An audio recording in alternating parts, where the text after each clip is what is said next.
ED ने अब्बास अंसारी को लिया रिमांड पर। तो ईडी के रिमांड पर अब अब्बास अंसारी, इस वक्त की बड़ी खबर आपको बता रहे हैं। मनी लॉन्ड्रिंग मामले में अंसारी रिमांड पर, यह बड़ी खबर आपको बता दें, जहां पर लंबी पूछताछ के बाद ईडी ने रिमांड पर लिया है। आपको बता दें कि कई घंटों की लंबी पूछताछ हुई थी और प्रयागराज से बड़ी खबर सामने आ रही है। 7 दिन की रिमांड पर अब्बास अंसारी, ईडी के रिमांड पर है अब्बास अंसारी और अब सवालों का जवाब देना होगा। यह बड़ी खबर आपको बता दें। आपको यह भी बता दें कि सवालों के जवाब से असंतुष्ट नजर आई थी, जिसके बाद कई सवाल किए हिरासत में लिया गया। आज कोर्ट में पेशी हुई, लेकिन अब पेशी के बाद रिमांड पर अब्बास अंसारी। प्रयागराज से बड़ी खबर, 7 दिन की रिमांड पर अब्बास अंसारी। अहम जानकारी आपको बता रहे हैं, ईडी ने अब्बास अंसारी को रिमांड पर लिया है। तो ईडी के रिमांड पर अब्बास अंसारी, मनी लॉन्ड्रिंग मामले में अंसारी रिमांड पर हैं। ये अहम खबर आपको बता रहे हैं। लंबी पूछताछ के बाद ईडी ने रिमांड पर लिया है। तो लंबी पूछताछ के बाद ईडी के रिमांड पर अब्बास अंसारी। प्रयागराज से खबर, 7 दिन के रिमांड पर अब्बास अंसारी। ये अहम खबर आपको बता रहे हैं। ईडी ने अब्बास अंसारी को रिमांड पर लिया है। इसके पहले भी ईडी ने कई घंटों की लंबी पूछताछ की थी, लेकिन जवाब से संतोषजनक जवाब नहीं मिलने के चलते ईडी की पेशी।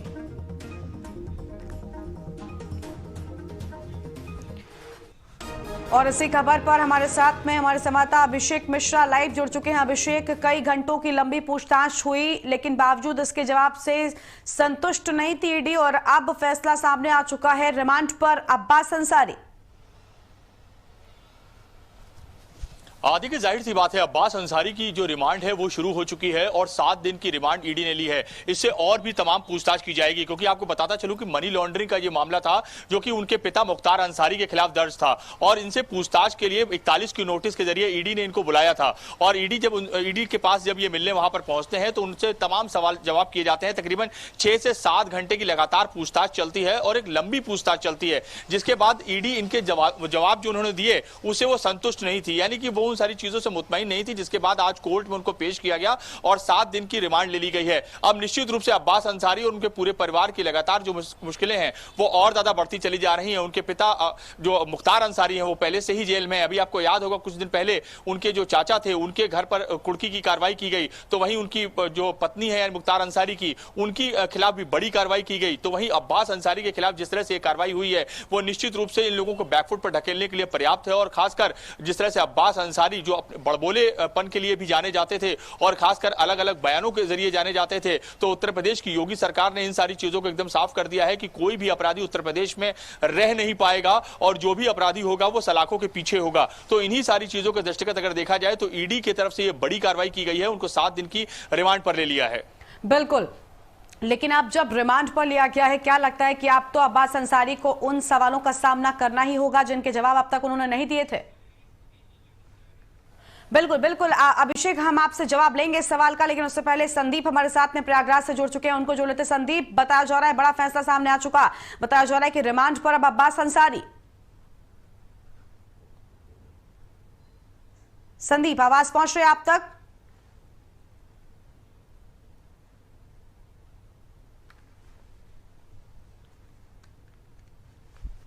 तो संदीप तक आवाज नहीं पहुंच पा रही है, लेकिन यह बड़ी खबर आपको बता दें, जहां मनी लॉन्ड्रिंग मामले में अब्बास अंसारी से पूछताछ हुई, लेकिन अब रिमांड पर 7 दिन की रिमांड पर अब्बास अंसारी। प्रयागराज से बड़ी खबर आपको बता दें, ईडी ने अब्बास अंसारी को रिमांड पर लिया है। इस वक्त की अहम जानकारी सामने आ रही है। संदीप एक बार फिर से जुड़ चुके। संदीप, मनी लॉन्ड्रिंग मामले में अंसारी 7 दिन की रिमांड पर।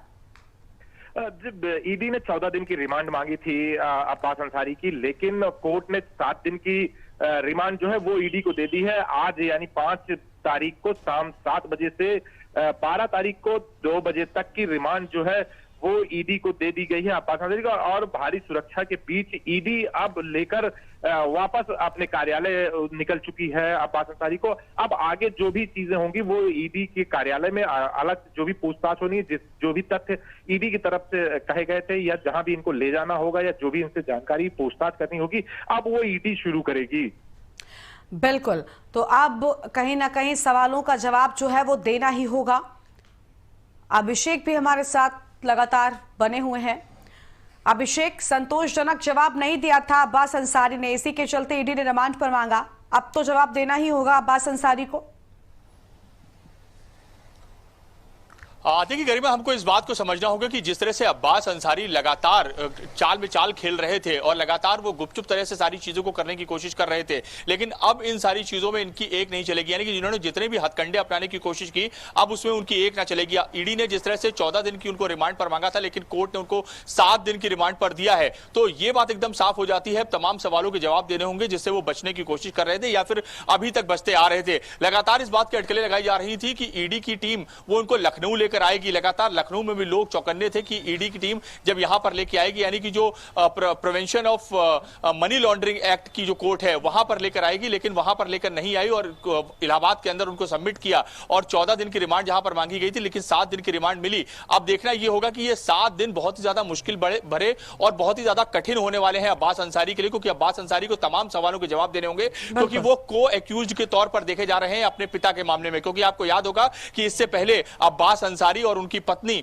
माफ कीजिएगा, अब्बास अंसारी और उनकी मां, इन दोनों लोगों के खिलाफ लुकआउट नोटिस जारी किया गया था ताकि वो किसी भी तरह से विदेश भागने की जो फिराक में थे वो वहां पर ना भाग पाए। लगातार उनकी जो लोकेशन थी वो उत्तर प्रदेश के बाहर ही ट्रेस की जा रही थी, लेकिन उसके बाद उन्होंने गिरफ्तारी पर रोक की एक डिमांड लगाई थी, यानी कि उन्होंने अपनी प्ली लगाई थी, उससे उनको राहत मिली थी, जिसके बाद ईडी ने उनसे पूछताछ के लिए उनको बुलाया 41 के नोटिस के जरिए। और उसके बाद अब जिस तरह से उनको 7 दिन की रिमांड ईडी को मिली है अब्बास अंसारी की, उससे तमाम सवालात किए जाएंगे, उन तमाम सवालात के जवाब उनसे मांगे जाएंगे। यानी कि अगर उनसे तमाम चीजों के एप्रोप्रिएट जवाब नहीं मिलते हैं तो उनकी गिरफ्तारी भी सुनिश्चित की जा सकती है, उनको जेल भी भेजा जा सकता है। गरिमा, बिल्कुल अभिषेक, देखिए संदीप भी हमारे साथ लगातार बने हुए प्रयागराज से। संदीप पे फैसला पहले सुरक्षित रखा गया था और अब ये कहा जा रहा है कि रिमांड पर है। अभिषेक भी कह रहे हैं कि अब सवालों का सामना तो करना ही होगा।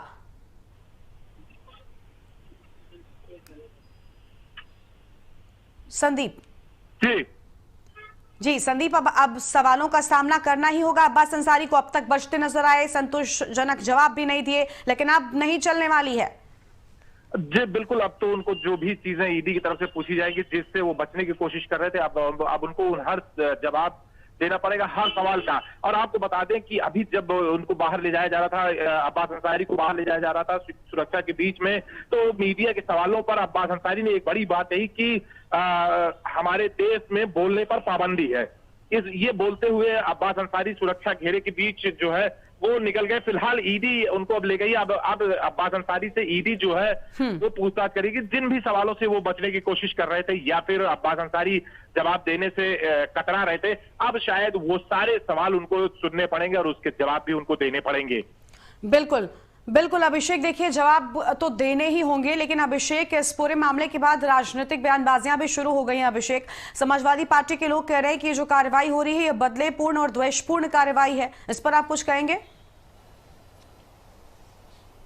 कि अब्बास अंसारी अपने बड़बोलेपन के लिए भी जाने जाते हैं। आपको याद होगा कि जब उत्तर प्रदेश का चुनाव हो रहा था उससे पहले भी उनके तमाम बयान निकलकर सामने आए थे और उन्होंने तमाम आरोप उत्तर प्रदेश के मुख्यमंत्री योगी आदित्यनाथ के ऊपर लगाए थे। उत्तर प्रदेश के मुख्यमंत्री योगी आदित्यनाथ के ऊपर लगाए थे। उन्होंने तमाम पुलिसकर्मियों के ऊपर भी आरोप लगाए थे कि हम जब हमारी सरकार आएगी तो हम ऐसा करेंगे, हमारी सरकार आएगी तो लोगों का ट्रांसफर नहीं होने देंगे, हमारी सरकार आएगी तो उनको 3rd डिग्री देने की बात करी थी। तो इस तरह के तमाम बयान उनकी तरफ से जारी किए गए। और आज जिस तरह से संदीप ने अभी हमको बताया कि वहां पर भी उनका बयान निकल कर आया कि इस देश में बोलने की आजादी नहीं है, तो जिस तरह से वो बोलने की आजादी की मांग कर रहे थे, अगर बोलने की आजादी इस देश में, इस प्रदेश में ना होती तो आज उनकी इस तरह की स्थिति ना होती और वो खुलकर सारी चीजों को बोल पा रहे हैं। तो उसकी यही वजह है कि उनको बोलने की आजादी मिली हुई है, वो स्वतंत्र हैं इन सारी चीजों के लिए। हालांकि जिस तरह से उनके द्वारा और उनके पिता के द्वारा, उनके परिवार के द्वारा आपराधिक कृत्य किए गए और आपराधिक षड्यंत्र रचने के साथ साथ तमाम 2 नंबर से यानी कि द्वयम दर्जे से उन्होंने चीजों को अपनाया है, जिन्हों का हथकंडों को अपनाया है,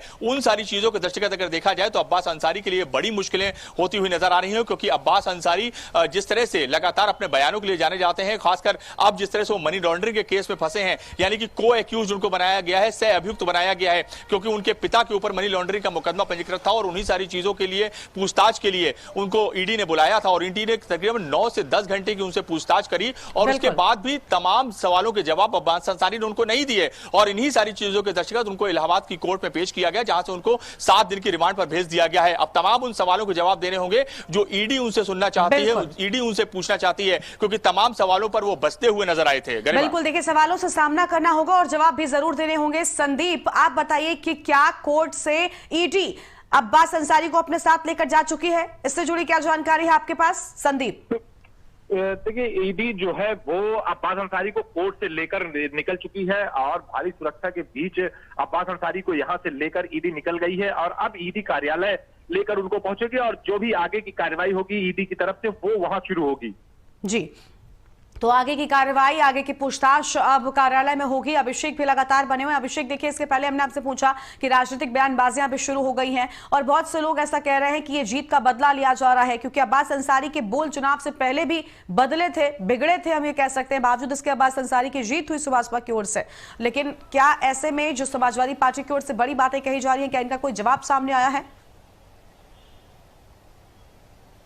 देखिए, बिल्कुल, जिस तरह से समाजवादी पार्टी हो या फिर प्रसपा हो, ये लगातार सरकार को घेरने की कोशिश कर रही है। उनका ये कहना है कि वो तुष्टीकरण की राजनीति कर रही है और वो एक विशेष वर्ग को टारगेट करके कार्रवाई कर रही है, चाहे वो मुख्तार अंसारी हो, चाहे उनके भाई अफजाल अंसारी हो, और या फिर अब्बास अंसारी हो, या फिर मुख्तार अंसारी की पत्नी हो, या फिर अतीक अहमद हो। इन सभी लोगों के खिलाफ लगातार जो कार्रवाई चल रही है उससे तमाम जो विपक्षी पार्टी के लोग हैं वो बौखलाए हुए हैं। उनका सीधे तौर से कहना है कि एक जात विशेष को, एक संप्रदाय को टारगेट करके कार्रवाई की जा रही है, लेकिन कहीं ना कहीं वो इन सारी चीजों को भूल जाते हैं कि आखिरकार उन लोगों ने किया क्या है। यानी कि जब पिछली सरकारें रही हैं तो उनको किस तरह से सरपरस्तगी में तमाम चीजों को करने का मौका दिया गया, और यही सारी चीजें हैं जिसकी वजह से तमाम चीजें निकलकर सामने आती हैं कि कोई भी बड़ा नेता हो या फिर कोई अपराधी हो, वो इस तरह की चीजें निकलकर सामने आती हैं कि वो कुछ भी कहने के लिए विवश हो जाता है। आप देखिए कि जिस तरह से अब्बास अंसारी के बिगड़े बोल नजर आए, चाहे वो चुनाव से पहले का समय हो या चुनाव के बाद का समय हो। अभी कुछ देर पहले भी अब्बास अंसारी ने यह बात कही कि पूरे देश में बोलने पर स्वतंत्रता नहीं है, यानी कि बोलने की आजादी उनकी छीन ली गई है। तो ये सारी चीजें बताती हैं कि कहीं कहीं ना कहीं वो एक फ्रस्ट्रेशन है, क्योंकि उत्तर प्रदेश के मुख्यमंत्री ने अपने मैसेज को लाउड एंड क्लियर बता दिया था कि उत्तर प्रदेश में अपराधियों की कोई जगह नहीं है और आपराधिक कृत्य से जुड़े हुए जितने लोग हैं उनके खिलाफ कड़ी कार्रवाई होगी और उनको सलाखों के पीछे डालने का काम किया जाएगा। चाहे वो मुख्तार अंसारी हो, चाहे वो अतीक अहमद हो, चाहे वो अब्बास अंसारी हो, इन लोगों के जो कृत्य हैं उनकी सजा उनको जरूर मिलेगी। और खासकर जिस तरह से ईडी ने आज पूछताछ के लिए उनको बुलाया और पूछताछ में बुलाने के बाद जब कोर्ट में पेश किया तो 7 दिन की उनको रिमांड मिली, और रिमांड के जरिए अब ईडी तमाम चीजों की जानकारी कोशिश करेगी, आखिरकार ये संपत्ति कहां से आई, कहां से इन लोगों ने ये पैसा कमाया है और कौन कौन से ऐसे सोर्सेज हैं जो इनको बुरे वक्त में या फिर अच्छे वक्त में पैसा मुहैया कराने की कोशिश करते थे। बिल्कुल, यानी इस 7 दिन की रिमांड की पूछताछ के दौरान कई बड़े राज जो है वो अब्बास अंसारी की ओर से खोले जा सकते हैं। देखिए, ये पूछताछ भी काफी अहम होगी, क्योंकि जब इतने लंबे समय तक पूछताछ हुई, 9 घंटे की पूछताछ में जवाब नहीं दिया गया, यानी बहुत से ऐसे राज हैं जो अभी भी छिपे हुए हैं, अब्बास अंसारी के द्वारा खोले जाने हैं। लेकिन अब जब सख्ती के साथ इस रिमांड ड्यूरेशन में पूछताछ होगी अभिषेक, तब लगता है कि बहुत सारे बड़े राज खुलेंगे और ईडी को कहीं ना कहीं बड़ी सफलता मिलेगी। अभिषेक, देखिए, बिल्कुल आपने सही बात कही कि तमाम राज निकलकर सामने आएंगे, क्योंकि अब्बास अंसारी हो, चाहे उनके पिता मुख्तार अंसारी हो, इन लोगों के खिलाफ जिस तरह से मनी लॉन्ड्रिंग को लेकर पैसे अर्जन करने का मामला सामने आया था या फिर मनी लॉन्ड्रिंग करने का मामला सामने आया था, उसके आधार पर यह बात कही जा रही थी कि इन लोगों से तमाम पूछताछ के जरिए और भी चीजें निकलकर सामने आएंगी। अब इस समय ईडी की कस्टडी में जिस तरह से अब्बास अंसारी है, तो अब्बास अंसारी के ऊपर तमाम मुकदमे लखनऊ में भी दर्ज है, और कोशिश इस बात की होगी कि जब ये 7 दिन की रिमांड खत्म होगी उसके बाद लखनऊ की जो महानगर कोतवाली की टीम है वो भी वहां पर एप्लीकेशन दाखिल करेगी ताकि इनको वो भी रिमांड पर ले सके, क्योंकि अब अब्बास अंसारी के बुरे दिन शुरू हो चुके हैं, उनके दुर्दिन शुरू हो चुके हैं। और अब्बास अंसारी जिस तरह से लगातार अटखेलियां कर रहे थे, लगातार कोशिश इस बात की कर रहे थे कि वो पुलिस से और ईडी से बचने की कोशिश करें और बचने का प्रयास भी लगातार कर रहे थे। एक समय तो ये स्थिति आ गई थी कि लगातार उनकी संपत्तियों की कुर्की भी की जा रही थी, क्योंकि लगातार पुलिस इस बात की कोशिश कर रही थी कि उनकी जल्द से जल्द गिरफ्तारी की जाए। हालांकि उन्होंने जिस तरह से कोर्ट के सामने एक बड़े बेहतरीन अंदाज से पेश होकर इस बात को साबित कर दिया कि पुलिस का जितना भी तंत्र है उन सारी चीजों को वो फेल करने का प्रयास कर रहे हैं, लेकिन पुलिस भी कहीं ना कहीं एक ज्यादा बड़ा स्टेप लेती हुई नजर आ रही है। और यही वजह है कि अब्बास अंसारी अब पुलिस की कस्टडी में है, यानी कि ईडी की कस्टडी में है, और ईडी की कस्टडी के बाद 7 दिन की रिमांड के जरिए तमाम चीजें उनसे निकलकर सामने आएंगी कि आखिरकार कौन कौन से ऐसे लोग हैं जो उनके साथ फाइनेंशियली हिस्सेदार हैं और कौन कौन से ऐसे लोग हैं जो बाकायदा उनको पैसा मुहैया कराते हैं। बिल्कुल, देखिए अभिषेक, बहुत सारी संपत्ति की इसके पहले कुर्की भी हुई है। माफिया मुख्तार अंसारी पर तो लगातार एक्शन हो ही रहा है, लेकिन अब अब्बास अंसारी ईडी के शिकंजे में है, जिसके बाद बताया जा रहा है बड़ी मुश्किलें इनकी बढ़ सकती हैं। संदीप भी प्रयागराज से लगातार हमारे साथ जुड़े में। संदीप, अभी पूछताछ के लिए ले जाया गया है, बताया जा रहा है कार्यालय में, पूछताछ कब से शुरू होगी, क्या इसको लेकर कोई और जानकारी है?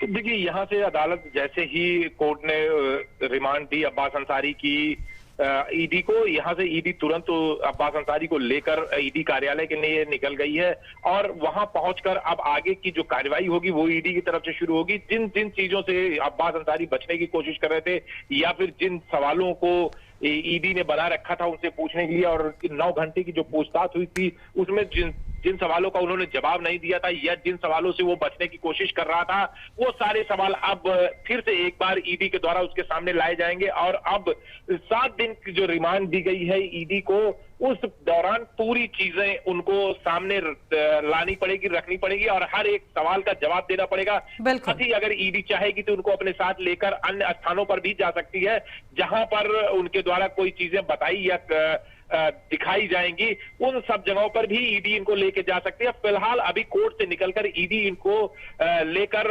अपने कार्यालय पहुंची और आगे की कार्रवाई अब शुरू होगी। बिल्कुल, तो देखिए ईडी ने अब्बास अंसारी पर शिकंजा कसा है और 7 दिन के रिमांड पर अब्बास अंसारी। बहुत शुक्रिया संदीप आपका, अभिषेक आपका भी बहुत शुक्रिया अधिक जानकारी दर्शकों के साथ साझा करने के लिए। तो अब्बास को ये बड़ा झटका, 7 दिन के रिमांड पर अब्बास अंसारी, और अब सभी राज उगलने होंगे और सभी सवालों का सामना भी करना होगा, जवाब भी देने होंगे। अब्बास अंसारी पर शिकंजा ईडी का कसता जा रहा है। 7 दिन की ईडी के रिमांड पर अब्बास अंसारी। प्रयागराज से बड़ी खबर। तो प्रयागराज से ये बड़ी खबर आपको हम बता रहे हैं, जहां पर अब्बास अंसारी को बड़ा झटका और 7 दिन की ईडी की रिमांड पर अब्बास अंसारी।